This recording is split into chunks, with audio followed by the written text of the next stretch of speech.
What's going on, casters? Dylan from Bandito Gaming here. On the last video, I walked you through some of the buying strategies that I use and how I choose what I'm going to invest in the Elestrals TCG. And today, I'm going to walk you through the purchases that I've made over the last couple months so you can see all of those ideas in practice.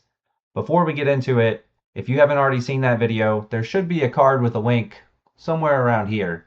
You should check that out. As always, before we get into anything, this is not financial advice. I'm just walking you through the things that I have done, the policies that I follow when buying things. You should make your own decisions. Feel free to use my experience and figure out what works best for you. So, as we dig in, as I mentioned, my usual strategy is to look for things where I believe I can sell whatever I'm buying for significantly more, usually something around 50, 60% more, but in a long time horizon, a timeline like 1 to 2 years. I'm not looking to hold things for 10 years unless I have a really good reason, especially in a newer TCG like Elestrals. You don't know that it's actually going to be around for that long. So you're looking for a mid-range time horizon, or at least I am when I'm trying to buy stuff. So I usually break down my three strategies for this time in about three different categories. Um, One of the big things that I'm looking at right now, because Elestrals Awakened is going to be coming out towards the end of next year, I'm looking to invest in any Elestral that I know is in that game, especially the starters. So these top purchases here around Fawnlet and Cryoling, I was specifically targeting them because I know they're going to be starters. They're probably going to become more popular when the game comes out. People are going to be looking for cards that have them in it. I'm also looking for any of my already pre-established plays, things that I know are doing well and have done well because I've done it in the past. Anything around Shattered Stars, the stadiums, and the spirits, those were bought with that in mind. And the third category of things that I bought, anytime I see these kinds of things, the no-brainer plays, things that are either posted so low or people are just so desperate to get rid of cards that I don't see a reason why I wouldn't buy it at that price. And that's where a lot of these mid-level serialized cards came from. They were just such good plays, I couldn't pass them up. So where did I get some of these deals, you might ask? Dylan, how are you buying stuff at these prices? Well, a lot of the things that I'm buying on here are coming from the Elestrals Marketplace on Discord. Shout out. That's one of the best places if you want to buy different cards, is checking out that Discord server. I've also, on these top three around Cryoling, Echolinks, and Moss Station, they were Elestrals cards that I had seen sitting on TCG Player for a while. I actually bought a different set of cards from that seller and just messaged them and asked them if they would take a bundle deal for them, and they were willing to work that out. Really just looking at what was available out there, just sometimes just asking people will make them decide to sell something for lower than they would have normally otherwise. So my plan for most of these cards is going to be to just post them on my site, post them on TCG Player and other sources, and just let them sit until people decide that they want them. There are probably lower postings for these cards than what I'm willing to sell for them at the moment, but as those get snatched up, all of these cards are extremely limited in their print run. Obviously, the serialized cards, there's very few of those. I will dig significantly deeper into Shattered Stars and their print runs in a future video. But the idea here is just look for plays that I believe that I can turn over in the next year or two for a significant gain. There's other TCGs where you can look to flip things, or if you buy from distribution and you're trying to sell on release, you can make 10, 15, 20% right away and keep churning that over and over again. That's not really a methodology that I've had success in with Elestrals. I've been more focused towards, hey, how can I make a good chunk of money from a single play just with a longer time horizon? So now I actually want to dig into one of these specific plays, the Full Art Spirits from Shattered Stars, because I think that's a play that way too many people are sleeping on. So just to show you how I got involved in buying them and how I've been selling them and why I think they're a good investment, I'll walk you through a little bit of information here. So first of all, this is my post that I made buying Shattered Stars 1 and 2 spirits. I offered, $1 cash for the non-hollow spirits from Shattered Stars 1, 35 cents for the stained glass spirits. I got a pretty big mixture of trades and just cash outs. I'd say probably about 70% of people just wanted cash for them. And as you saw in that last page, I bought over $2,000 worth of these. So I ended up getting somewhere around like 2,500 cards in total. A pretty decent mixture of hollows and non-hollows. Um, but yeah, people were totally willing to trade these in at these prices. There are actually people who reached out that I have not actually gotten any follow up from, so I know there's more people willing to sell at these prices.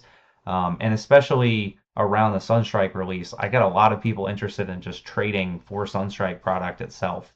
So this is definitely still a play that is active and available. I strongly recommend anyone who's interested in investing in Elestrals, this is a good way to start. Now, why am I willing to pay these prices? Why am I willing to buy so many of them? Let's look into that a little bit. So going into TCG Player, you can see the prices for a lot of these. They don't really match what I was paying for them. A lot of that's because many people who have them just aren't actively listing them. They're not looking to sell them. And I'll dig into this more about print runs, especially for Shattered Stars in a different video. But there's only a few thousand of each of these Shattered Stars 1 spirits. There's not as many as you would think. And especially if you dig into some of these cards, they're selling a couple hundred a year just on TCG Player. I would say for each individual spirit, I probably sell 200 to 300 of the common version every year. And they're selling consistently around $2 each. Now, sometimes you'll see people come in here and put something a little bit lower. On some of these, you might find somebody willing to sell for like a dollar 50. But going through every single one of these Shattered Stars 1 spirits, especially, these sell very consistently. Now, you'll note that a lot of these sales are big sales all at once. There are people who will come in here, and this is the Black Friday sale. That's why there were so many of these sold. But you'll notice that they sell in bunches of 10, 15, 20 on a regular basis. That is largely collectors coming in and buying them to bling out their deck. When collectors start showing up in the hobby and there's more people willing to buy cards just because they look cool, you're going to see these cards start going up even more. It's not that expensive for players to say, I want to drop $30, $40 to bling out my deck with, to be honest, one of the best arts for these spirits in general. If this card was printed in any other TCG with the same rarity that it already has, where there's only several thousand of these, just the basic full art without the hollow would probably be selling for $5, $10, $15 very easily. Now, obviously, we're in a more indie space. There's less people around. There's a lot you have to account for. The fact that there's many different printings of these. But like I said, a lot of these cards are selling very consistently. Even when you look at the stained glass cards, a lot of these are selling at the $1, $1.50 mark, $2 pretty consistently. Some of the sets have been more opened than others.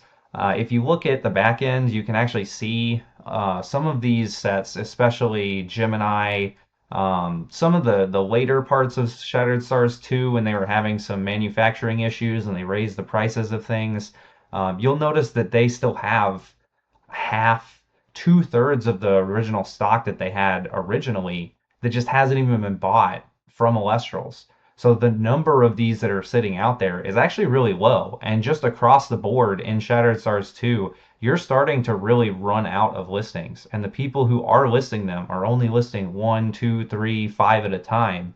And a lot of times, if you can just list 20, people will pay the higher price so they don't have to buy it from multiple people. So one of the most important things that I would call out here is just, especially on the commons for these, you can buy them very low. The stained glasses, like I said, I was paying about 35 cents for the first Shattered Stars full arts. I was paying about $1 for.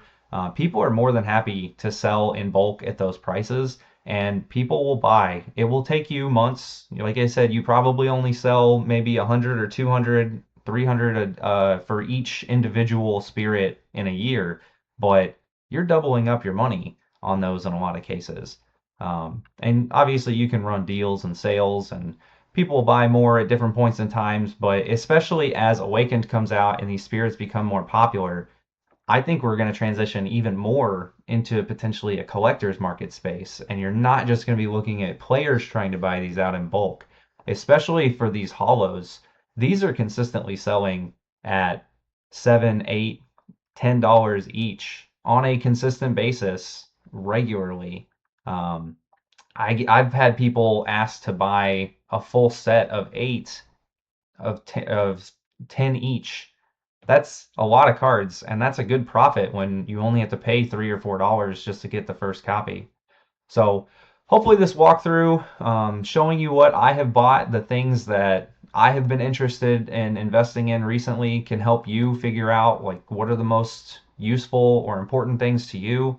What are the things that you could be investing in? Where can you make money in this space? How can you turn this from just something that's fun and something that you do to either paying off the things that you're buying so that you can do it for net zero, or that you can actually make it net beneficial to your life like it has been for me. And finally, a friendly reminder to make sure that you like and subscribe to the channel so you can continue to get Elestrals investment and business advice coming to you on a regular basis. That's all I got for you today. We are out.